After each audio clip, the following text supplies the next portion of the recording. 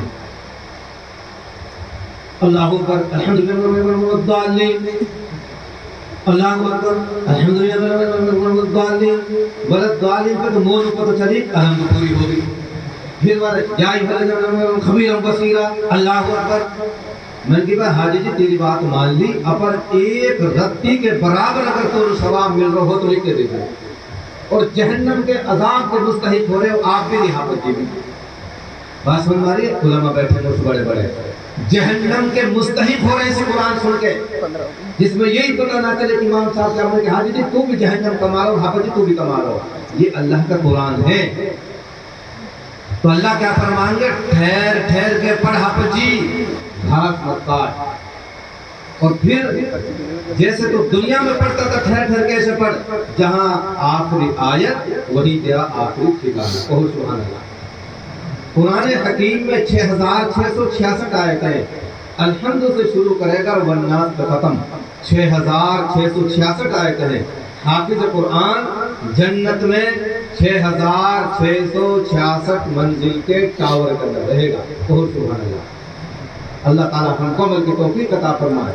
ایک بات آخری مجھے عرض کرنی ہے، جتنے بچے پڑھتے ہیں مدرسوں میں مکاتب میں، سب جنید بغدادی تو بن سنا بھائی سمجھ ماری، سب جنید بغدادی تو بنیں گے نہیں یار۔ مول صاحب ہم نے ایک دن پڑھا مدرسے میں، میرے سے حافظ نہ بنو، یہ کوئی ضرور نہیں ہر بچہ حافظ اور مولوی بن جائے، یہ اپنی قسمت کی بات رہتی ہے۔ ماں باپ کی فکر اور سوچ رہتی ہے، ماں باپ کی روزی کا دخل ہوتا ہے، کیسے روزی بچوں کے لیے ہم کھلا رہے ہیں۔ سب تو بڑھیں گے نہیں، ایک دو بچے بھی اگر نکل آئیں تو بہت بڑی خیر ہے، بہت بڑی خیر۔ بغداد میں مدرسہ چلتا تھا